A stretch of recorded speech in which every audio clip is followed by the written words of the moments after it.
नमस्कार, मैं दीपक शर्मा, मेरे यूट्यूब मंच पर आपका स्वागत है। दोस्तों, क्या प्रधानमंत्री मोदी का ग्राफ, लोकप्रियता का ग्राफ नीचे जा रहा है और अब इसके ऊपर जाने की उम्मीद बहुत कम है। और क्या मिस्टर मोदी 2024 जून 2024 के बाद तीसरे कार्यकाल में ज़्यादातर मोर्चों पर फेल रहे हैं, वो चाहे विदेश नीति हो, अर्थनीति हो, सुरक्षा या सामाजिक नीतियाँ हो। हर मोर्चे पर जो प्रदर्शन है एवरेज से नीचे, बिलो एवरेज है। और क्या मोदी में वो एनर्जी, वो फोकस नहीं रहा जो 2014 में दिखता था? और क्या ये सच्चाई पार्टी के नेता यानी बीजेपी के नेता, बीजेपी का काडर या फिर आरएसएस या फिर वो लोग जो रात दिन मोदी की तारीफ करते थे, आज मोदी से कहीं ना कहीं नाउम्मीद है? अब दोस्तों, अगर राजनीति अलग कर दें तो इस देश में ऐसी ऐसी फेमस पर्सनालिटीज़ थी जो मोदी जी की रात दिन तारीफ करती थी। मिसाल के तौर पर अब यही साहब देख लीजिए, खान सर को कौन नहीं जानता। खान सर एक टाइम पर कसीदे पढ़ते थे, लेकिन आज की तारीख में उनके ख्याल मोदी जी के बारे में बड़े बदले हुए हैं। गौर से सुनिए खान सर को। आपने बड़ा उम्मीद से बोला था कि हमारे यहाँ 100 स्मार्ट सिटी होंगी। मेरा मुजफ्फरपुर, पटना, भागलपुर स्मार्ट सिटी होने वाला नहीं हो पाया, गंगा साफ नहीं हो पाई, महंगाई कंट्रोल नहीं हो पाया। अब खान सर की बात छोड़िए, अगर आप बनारस की बात करें, मोदी जी की कंस्टिट्यूंसी की बात करें, तो वहाँ भी जो पॉपुलैरिटी चार्ट है नीचे ही जा रहा है। सुनिए जरा, बनारसियों को भी सुन लीजिए।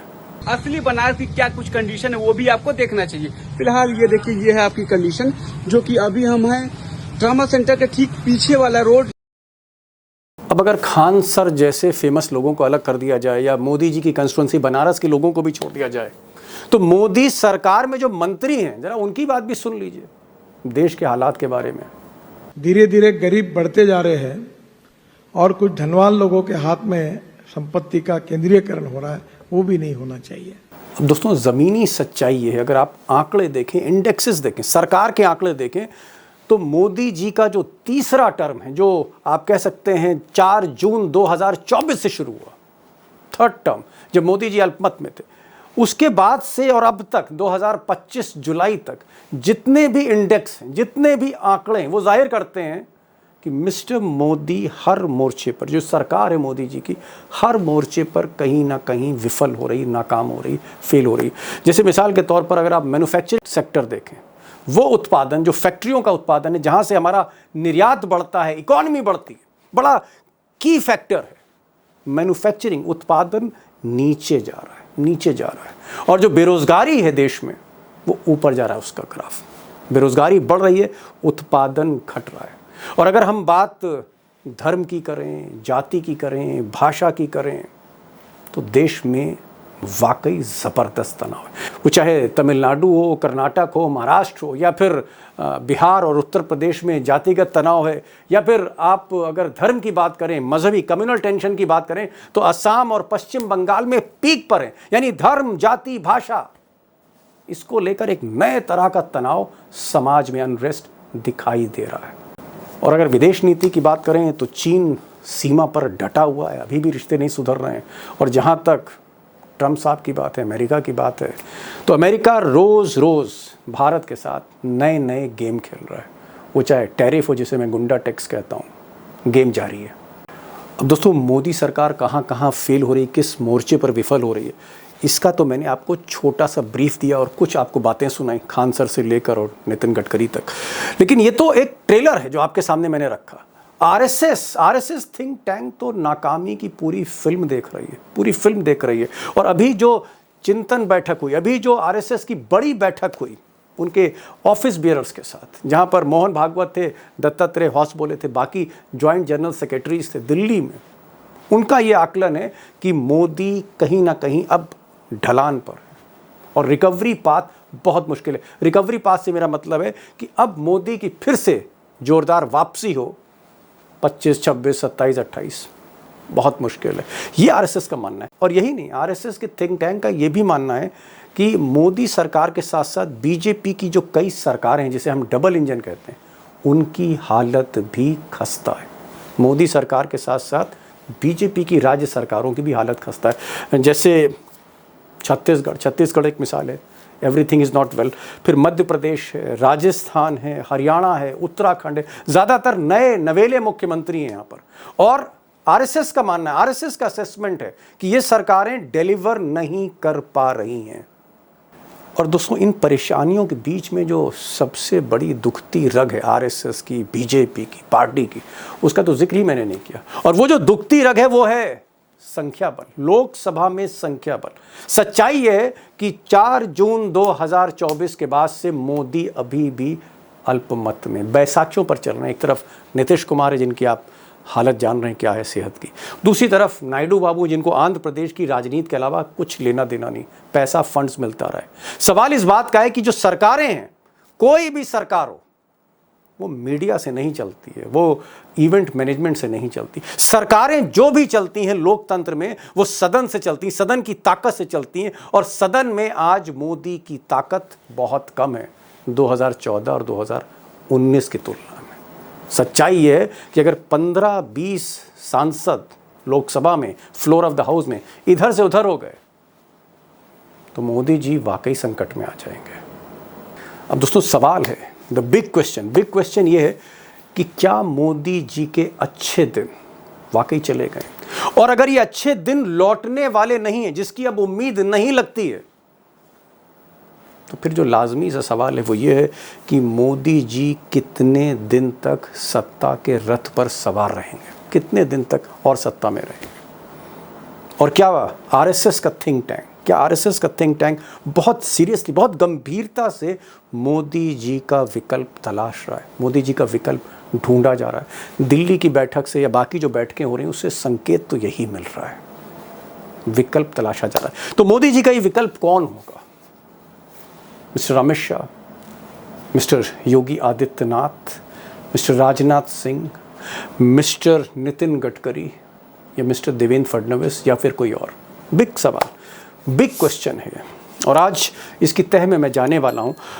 3 ऐसे पत्रकार मैंने आज चुने हैं, उनको इनवाइट किया है, जो दिल्ली की राजनीति, राष्ट्रीय राजनीति को 30-35 वर्षों से बहुत भीतर से देख रहे हैं और खुलकर बोलते हैं, बेखौफ बोलते हैं, सत्ता को समझते हैं, आसानी से समझाते हैं। तीनों को लिया, उसमें केपी मलिक होंगे, वरिष्ठ पत्रकार हैं, सतीश के सिंह जी न्यूज़ के फॉर्मर हेड हैं, उसमें उमाकांत लखेड़ा साहब हैं, ये भी बहुत सीनियर जर्नलिस्ट हैं। इन तीनों को सुनिए, इस सवाल की गहराई को समझने की कोशिश कीजिए कि क्या मोदी जी 2029 तक का सफ़र पूरा कर लेंगे या बीच सफ़र में कोई और शख्स उस कुर्सी पर आपको दिख सकता है। क्या मोदी इस वक्त एक बहुत कमज़ोर विकेट पर हैं और अगर वो बिहार हार गए, बंगाल हार गए या कुछ और समस्याएं हो गई या ऑपरेशन सिंदूर जैसा कोई ऑपरेशन फेल हो गया, तो क्या आपको लगता है कि मोदी जी 2029 कंप्लीट कर लें? ये भी मुश्किल होगा। देखिए, हमको, मेरा व्यक्तिगत अनुमान तो ये लगता है कि आरएसएस उनको 29 तक तो रखेगी, उसमें उनको समस्या नहीं होना चाहिए आरएसएस को। लेकिन 29 में ये रिपीट होंगे प्रधानमंत्री के उम्मीदवार के रूप में, इसमें 100% डाउट है, नंबर 1। नंबर 2, बिहार और बिहार बंगाल की बात की आपने, तो एक चुनाव के जीतने और हारने से हमको नहीं लगता पूरा बदलाव होगा। लेकिन हाँ, ये निश्चित रूप से है कि आरएसएस अब जो चाहेगी वो मोदी जी को करना पड़ेगा। हमें तो जहां तक जानकारी है कि हाल में एक मोहन जी और मोदी जी में मुलाकात भी हुई थी, और मुलाकात में तो कुछ न कुछ बात तो हुई होगी। ऐसा तो नहीं है कि ऐसे ही खाना पीना होके चला आया होगा, लोग चले आए होंगे। और ये पहलगांव के आसपास ही हुई थी बैठक। अब उसमें बैठक में जरूर सारे मुद्दों पर बात हुई होगी। सतीश के सिंह वरिष्ठ, आप कह सकते हैं देश के संपादक हैं, कई न्यूज़ चैनल्स के हेड रहे। इनका ये कहना है कि इनको डाउट है 100% डाउट है कि मोदी आगे उनको कहीं कार्यकाल मिले। एक तरह से रिटायरमेंट की तरफ मोदी बढ़ रहे हैं, ये इनका एक इशारा है। वो इन रिटायरमेंट 2029 में भी हो सकता है, थोड़ा पहले भी हो सकता है। बहरहाल, मैं केपी मलिक साहब के पास आ रहा हूँ। मलिक साहब, आपकी ट्वीट्स ने आजकल काफी धूम मचा रखा है और आरएसएस पर जिस तरह की खबरें आप अंदर की लाते हैं, वो एक तरह से सारे अखबार उसको साझा भी करते हैं। मैं एक चीज पूछना चाह रहा था, मान लिया ये सतीश के सिंह भी मानते हैं कि मोदी एक बहुत कमजोर विकेट पर हैं, कुछ डिलीवर नहीं कर पा रहे हैं, हर दांव उल्टा पड़ रहा है, विदेश नीति फेल, अर्थनीति फेल, यहाँ तक कि राज्य सरकार, उनके जो मुख्यमंत्री नए हैं वो भी कहीं ना कहीं डिलीवर नहीं कर पा रहे हैं। क्या आरएसएस इस कमजोर मौके पर ही उसने चढ़ाई मोदी से की है, या आपको लगता है कि मोदी और आरएसएस में रिश्ते, गुजरात लॉबी और आरएसएस में रिश्ते बहुत पहले से खराब थे, अब क्योंकि मोदी कमजोर हुए हैं तो आरएसएस भी मुखर हुई है? दीपक जी, ये समझने के लिए हमें एक तो वो जो नड्डा जी का बयान था कि अब हमें संघ की, आरएसएस की आवश्यकता नहीं है, उसको दिमाग में रखना होगा। और उसका रिजल्ट आपने 2024 के लोकसभा चुनाव में देखा, और उससे कम से कम ये लगा कि मोदी में जो वो शक्ति थी, मोदी का जो चमकता हुआ चेहरा था, वो चमक मोदी के चेहरे में नहीं बची है। और उसके अलावा पिछले 4-6 महीने से जो चीजें आप देख रहे हैं, उससे कहीं ना कहीं आरएसएस को लगने लगा है कि मोदी जी अब किसी काम के नहीं बचे हैं। मोदी जी के बारे में अभी सतीश जी ने कहा कि वो तमाम मोर्चों पर फेल हुए हैं, लेकिन फिर भी ये कह रहे हैं कि आरएसएस उनको 29 तक रखेगी। मैं सतीश जी की इस बात से कतई सहमत नहीं हूं। आरएसएस मोदी को 29 तक बिल्कुल नहीं ढोएगी। आरएसएस तत्काल उनको हटाने की कोशिश कर रही है, बहुत जल्दी उनको हटा देगी। उनको सबसे पहली बात तो यह है कि सितंबर में वो 75 साल पूरे कर रहे हैं, जो फॉर्मूला वो खुद लेके आए थे, वो उन पे लागू करने की कोशिश पूरी संघ करेगा, क्योंकि संघ चाहता है कि उनको हटाया जाए। दूसरी चीज ये है कि जो मैं लिखा था 10 महीने पहले, हमारी आपकी बात भी हुई थी कि सत्ता का जो त्रिशूल मोदी जी लेके बैठे हैं, अब संघ ने ठान लिया है कि सत्ता का जो त्रिशूल है वो मोदी से ले लिया जाए। सत्ता का त्रिशूल क्या है? एक केंद्र सरकार है, एक पार्टी संगठन है, और एक जो राज्यों के मुख्यमंत्री आप ले रहे हैं। ये 3 धड़े जो आप चला रहे हैं, अब आप तीनों नहीं चला पाएंगे। 3 में से 2 तो आप तत्काल दीजिए, संगठन दीजिए, और राज्यों के मुख्यमंत्रियों को अपने तरीके से हम बनाएंगे जो काबिल लोग हैं। ये डमी सीएम बिल्कुल चलने वाले नहीं है। तीसरी चीज ये है कि सरकार में भी जो कुछ डमी मंत्री बने हुए हैं, उनकी जगह पे भाजपा के कुछ काबिल लोगों को लाया जाए। उसका ताजा उदाहरण आप इस रूप में दे सकते हैं कि जिस प्रकार से गडकरी जी का एक कुछ दिन पहले बयान आया है कि आज गरीब गरीब होता जा रहा है, अमीर अमीर होता जा रहा है। अरे भाई, सरकार तो आपकी है, तो आप ये किसके लिए कह रहे हैं? यानी कि आरएसएस के इशारे पे, आरएसएस के कंधे पे हाथ रखने के साथ गडकरी जी संदेश दे रहे हैं कि गडकरी जैसे लोग भी आज मोदी के खिलाफ मुखर होकर बोलने लगे हैं। और ये आवाज शुरू होते ही कुछ और भी आवाज आपको सुनाई देगी। जी मलिक साहब हैं, आरएसएस पर नजर रखते हैं, इनकी कई ट्वीट्स वायरल होती रहती हैं, कई चैनल्स पे भी आते हैं। इनका एक बहुत ही, आप कह सकते हैं, रेडिकल बयान है। इनका कहना है कि कतई जो है आरएसएस बर्दाश्त नहीं करेगी मोदी को। मोदी हैज गिवन अप, कहीं ना कहीं वो एनर्जी लेवल अब नहीं है। आरएसएस को लगता है कि अब पार्टी वो मोदी साहब को ढो रही है, मोदी जो है पार्टी को खींचकर पुल करके आगे नहीं ले जा सकते। लखड़ा साहब, जो हाल प्रधानमंत्री का है वही हाल प्रधानमंत्री के चुने हुए मुख्यमंत्रियों का है। यानी कुछ लोग कह रहे हैं कि साहब डबल इंजन की सरकार में जैसे डब्बे हैं वैसे ही इंजन है। क्या आपको लगता है कि इस तरह की डबल इंजन की सरकारें ये 2029 तक, अगर मोदी जी इसको खींच रहे हैं, क्या मोदी अपना टेन्योर खत्म कर लेंगे? 2029 तक वो अपना टेन्योर खत्म करेंगे, कार्यकाल पूरा करेंगे? या आपको शक होता है कि अगर इसी तरह के ब्लंडर होते रहे तो मोदी जी को रिप्लेस भी किया जा सकता है? देखिए, सिंपल क्वेश्चन ये है कि देखिए, आरएसएस की अभी मैं नहीं मानता कि आरएसएस जो है ना कि उसका ऐसा कंट्रोल है, क्योंकि अभी जो कंट्रोल है सरकार पर, संगठन पर, वो कंट्रोल पूरा गुजरात लॉबी का, मोदी और अमित शाह का कंट्रोल है। और अभी इमीडिएट मुझे तत्कालिक रूप में कोई ऐसी संभावना नहीं लगती कि ये लोग अपना कंट्रोल छोड़ेंगे, क्योंकि ये लोग बड़े कैलकुलेटेड ढंग से अपने पत्ते खेलते हैं। तो ये सोचना बहुत जल्दीबाजी होगी। हो सकता है कि देखिए राजनीति में 2 महीने बाद क्या हो जाए, या सितंबर के बाद लोग सड़कों पे आ जाएं, जिसकी संभावना बहुत कम मेरे को लगती है। लेकिन मैं एक बात बता दूं आपको कि आरएसएस को जब तक कोई वैकल्पिक मॉड्यूल नहीं उनके हाथ लगता, क्योंकि अभी उनका काम चल रहा है, हिंदुत्व का भी काम हो रहा है, आरएसएस वालों के भी काम हो रहे हैं, ठीक है, नाराजगी चल रही है, लेकिन अभी इमीडिएट जब तक उनके पास कोई वैकल्पिक फॉर्मूला मॉड्यूल नहीं होगा, और आपको मैं बता दूं कि विपक्ष इस समय काफी कंसोलिडेट हो रहा है। उत्तर प्रदेश हो, बिहार हो, राजस्थान हो, बाकी जगहों पर काफी कंसोलिडेट हो रहा है। ऐसी सिचुएशन में संघ ये मानता है कि अब उनको एक बड़ी तैयारी करनी पड़ेगी। इसीलिए वो जो बैठक हुई अभी 4 दिन पहले जो खत्म हुई है, उसका सारा फॉर्मूला यही है कि हम एक वैकल्पिक दूरगामी रणनीति की तरह काम करें, क्योंकि अगर ये मॉड्यूल आज नहीं तो कल Modi ji out of track हो चुके हैं। उनको पता नहीं वो क्या बोल रहे हैं, संगठन में क्या हो रहा है उनको पता नहीं क्या बोल रहे हैं। उनको देश की स्थितियों का, देश की समस्याओं का पता होता तो 9-9 दिन की वो विदेश यात्रा पे निकले हुए। देश तूफान में, आंधी में, बरसात में, वर्षा में, ये भूस्खलन में जी। हाहाकार उत्तर भारत में मचा हुआ है, लेकिन मोदी जी को कोई मतलब नहीं है। बिहार में इतना बड़ा बवंडर मचा हुआ है, मोदी जी को कोई मतलब नहीं है। तो लगता ऐसा है कि मोदी जी तमाम तरह की चीजों से आउट ऑफ ट्रैक जा चुके हैं, और ये एक ऐसी सिचुएशंस है जो उनकी इमेज डाउन हुई है, जो उनकी छवि डाउन हुई है, जो उनकी पकड़ डाउन हो गई है, जो उनकी अपील डाउन हो गई है पहलगाम के खास तौर पर जो ऑपरेशन सिंदूर के बाद। तो मुझे नहीं लगता कि वो रिकवर कर पाएंगे आने वाले वक्त में। तो ये डाउनफॉल उनका लगातार हो रहा है। वो कहां जाकर के थमेगा, ये आने वाले दिनों में देखने को मिलेगा। बहुत धन्यवाद। बड़ी बात लखेड़ा साहब ने कही। उन्होंने कहा कि ये जो पतन है, जिस तरह से मोदी का ग्राफ नीचे आ रहा है, चांसेस बहुत कम है कि वो रिकवर करे, यानी फिर से वो बाउंस बैक करे, फिर से वो उभर कर आए उसी ताकत के साथ। ये मुश्किल लगता है।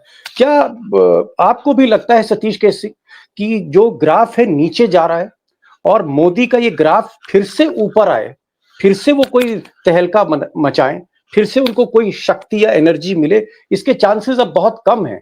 ग्राफ नीचे ही जा रहा है, ऐसा लगता है आपको?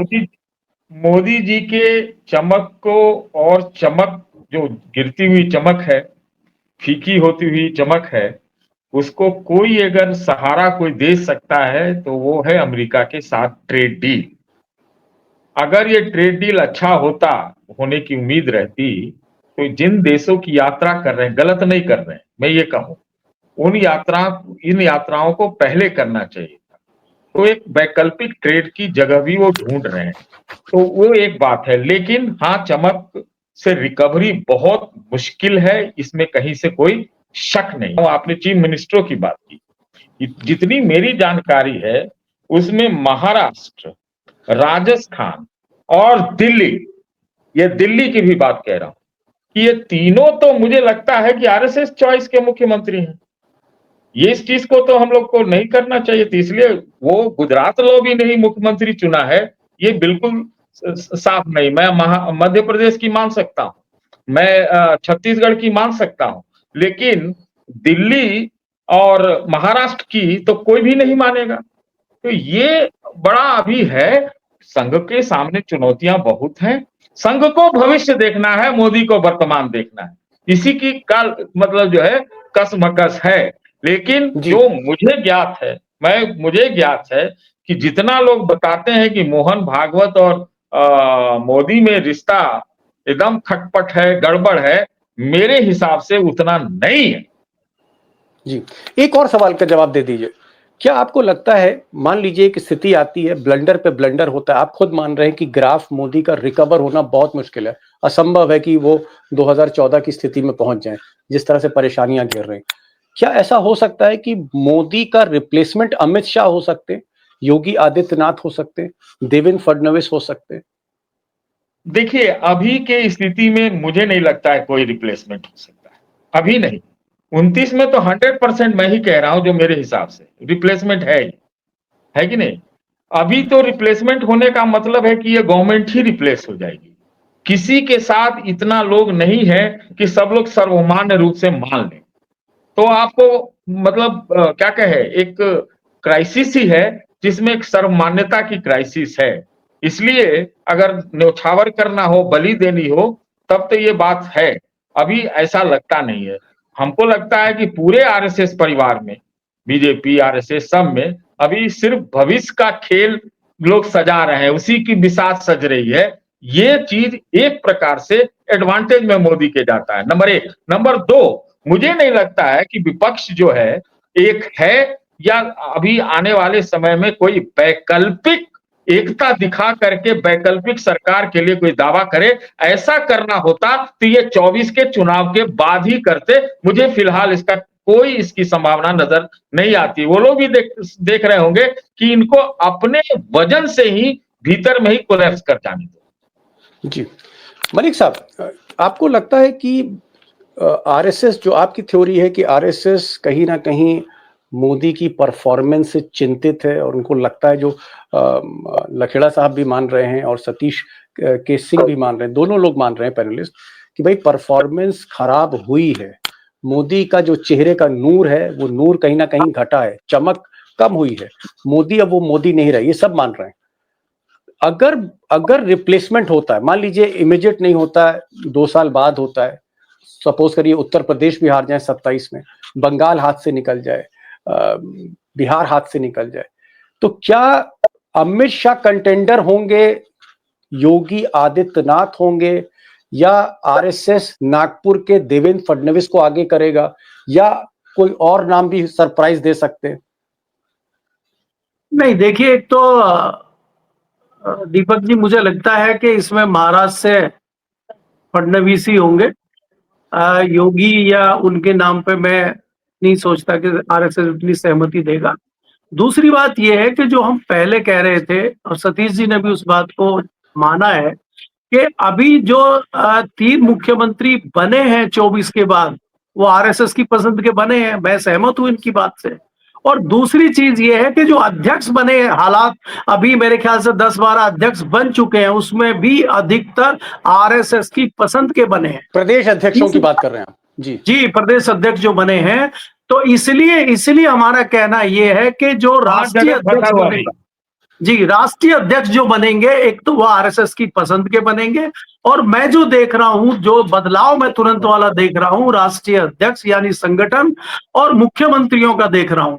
सतीश जी की बात बिल्कुल सही हो सकती है कि मोदी जी को इतना जल्दी ना बदले, हो सकता है 1.5 साल के बाद बदले, लेकिन 29 तक जाना तो मुश्किल है। इसकी जो थ्योरी है, इसका जो रीजन मैं मानता हूं पर्सनली, हो सकता है मैं गलत हूं, कि आरएसएस में उस आरएसएस की विचारधारा के लोग जो भारतीय जनता पार्टी में सांसद हैं, पदाधिकारी हैं, उन्होंने बिगुल बजाना शुरू कर दिया है। और उन्होंने कहा है कि पार्टी में जो डमी लोग हैं, केंद्र में कुछ डमी मंत्री हैं, ऐसा क्या उनमें है कि वो 10 साल मंत्री रहने के बाद 11वें साल में भी प्रवेश कर गए हैं, तो हम अगर तीसरी बार, चौथी बार, 5वीं बार सांसद हैं, हम किस लिए हैं?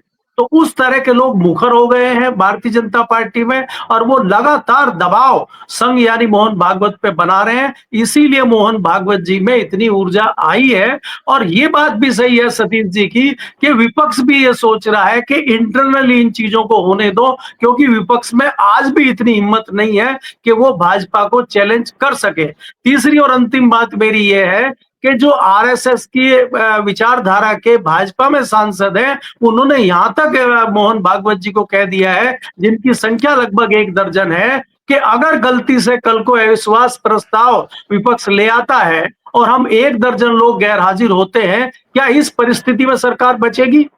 तो इस पे भी विचार कर लीजिए। तो इतना मुखर होकर अगर आवाज उठ रही है, तो वो कैसे आवाज दबेगी, कैसे बैलेंसिंग आरएसएस करेगी, इन सब चीजों पे मंथन अंदर चल रहा है। जी। बहरहाल, घर जब कमजोर होता है तो अक्सर घर को घर के चिराग से ही आग लगती है, और इसलिए आप कह सकते हैं कि बीजेपी के भीतर एक आक्रोश है, एक धुआं है, और वो धुआं कहीं ना कहीं अब उठने लगा। उसकी खास वजह यही है कि मोदी अभी भी 240 पर है, अल्पमत में है, और ये बात विपक्ष को भी कहीं ना कहीं उसके जहन में नहीं आती। और हम लोग भी अक्सर भूल जाते हैं कि सरकारें जो हैं वो सदन से चलती हैं, फ्लोर ऑफ द हाउस से चलती हैं, और फ्लोर ऑफ द हाउस में मोदी जी की संख्या आज भी कमजोर है। 15 से 20 सांसद इधर से उधर हुए, ये सरकार उसी दिन जा भी सकती है, ऐसा भी हो सकता है। बहरहाल, ये फ्लोर ऑफ द हाउस की स्थिति, सदन की स्थिति है। मैं आखिरी सवाल पूछूंगा लखेड़ा साहब आपसे, क्या आपको लगता है कि अगर मोदी कमजोर है और कमजोर होते चले जा रहे हैं, आप तीनों लोग मान रहे हैं कि रिकवरी नहीं कर पाएंगे, जो स्थिति है, जो ग्राफ नीचे है तो नीचे जाएगा, और ऐसी स्थिति में अमित शाह क्या रिप्लेस कर सकते हैं? क्या अमित शाह को लेकर आरएसएस तैयार होगा, या गुजरात लॉबी को अब वो सत्ता नहीं सौंपेगा आरएसएस? कोई अमित शाह की जगह दूसरा आदमी आएगा? नहीं नहीं, बिल्कुल आपका सही सवाल है आपका। देखिए मोदी जी को जब हटाया जाएगा या उनको बाय बाय किया जाएगा तो निश्चित रूप से उनकी एक आर्थिक उनकी इच्छा पूछी जाती है कि भाई आप ये बताइए कि आपका रिप्लेसमेंट क्या है। तो रिप्लेसमेंट में अगर आज की तारीख में मोदी के पास अमित शाह के अलावा कोई रिप्लेसमेंट नहीं है। उसकी वजह क्या है कि जब तमाम तरह के मोदी जी के तमाम तरह के लोग जो देश में विदेश में राज्यों में बैठे हुए हैं, तो उनको उनको उनकी इच्छा पूछी जाएगी और वो कोशिश पूरी करेंगे कि आखिरी दांव पर मोदी अमित शाह पर दांव खेला जाए। लेकिन एक बात मैं साफ साफ बताना चाहता हूं कि अमित शाह से बहुत नाराज है आरएसएस। अमित ओके। शाह को वो किसी भी कीमत पर बर्दाश्त करने की स्थिति में नहीं है, क्योंकि जो सारा कंट्रोल है, कमांड है मोदी सरकार का, वो पूरा अमित शाह के पास है। और ओके। नाराजगी अमित शाह से ज्यादा है, मोदी से उतनी नहीं है। इतना मैं आपको कह सकता हूं वो पक्के तौर पर। जी नाराजगी अमित शाह से ज्यादा है, क्योंकि कंट्रोल जो है, चाहे वो मीडिया का हो या कॉरपोरेट का हो या राज्य सरकारों का हो या पार्टी, वो अमित शाह के हाथ में। अमित शाह से नाराजगी ज्यादा। यही सवाल मैं सतीश के सिंह साहब से पूछूंगा। 1 मिनट का सिर्फ वक्त बचा है और मैं चाहूंगा कि 30-40 सेकंड में अपनी बात पूरी कर दीजिए। क्या अमित शाह रिप्लेस कर सकते हैं मिस्टर मोदी को? देखिए, मोदी जी से रिप्लेसमेंट भी मांगा जाएगा तो वो रिप्लेसमेंट नहीं देंगे, ये पक्की बात है। अगर किसी को रिप्लेस करना है तो उनके मन के मर्जी के बगैर करना पड़ेगा, ये एक संभावना हो सकती है। और उसमें आरएसएस अमित शाह का नाम दे देगी, इसमें जैसा उमाकांत जी कह रहे हैं 1000% का संदेह है। संदेह है। चलिए, तीनों पैनलिस्ट ने अमित शाह को कहीं ना कहीं खारिज किया है। अच्छी खबर नहीं अमित शाह के लिए, हालांकि नंबर 2 है। दूसरी चीज जो छन कर सामने आ रही है, जो तीनों ही हमारे एक्सपर्ट्स ने बताया दोस्तों, कि मोदी के चेहरे का जो नूर था, वो जो चमक थी, वो चमक अब नहीं रही। और 2014 की जिस जमीन पर मोदी खड़े थे, जो एनर्जी लेवल था, वो एनर्जी लेवल आज बिल्कुल भी नहीं है। और तीनों एक्सपर्ट्स ने एक बात और कही कि ग्राफ जिस तरह से नीचे जा रहा है, मोदी जी का डे बाय डे नीचे जा रहा है, अब इसका ऊपर आना बहुत मुश्किल है। इट्स नियरली इम्पॉसिबल, असंभव है कि मोदी जी रिकवर कर पाए जिस स्थिति में वो पहले थे। ऐसी स्थितियों में कुछ भी हो सकता है। रिटायरमेंट की बात मैंने इसलिए नहीं कही क्योंकि जो भी खबरें हैं, सब तीनों पैनलिस्ट मानते हैं कि मोदी जी सितंबर में शायद ही रिटायर हो, इसलिए। बट एक चीज मैं कह सकता हूं कि मोदी जी के लिए आने वाला सफर, आगे का सफर, आग का दरिया एक है। अब वो डूब के जाते हैं, पार करते नहीं करते, ये तो वक्त ही बताएगा। सतीश भाई आप आए और शॉर्ट नोटिस पर आए। केपी भाई, आपने भी जिस तरह से आरएसएस के बारे में अंदर की बातें बताई, बहुत बहुत शुक्रिया। और लखेड़ा साहब, आपने भी जो एक पर्सपेक्टिव दिया, उसके लिए भी मैं आपको शुक्रिया अदा करता हूँ। तीनों सज्जन जो हमारे साथ एक्सपर्ट्स आए, उन सबका शुक्रिया। Thank you so much for joining this programme.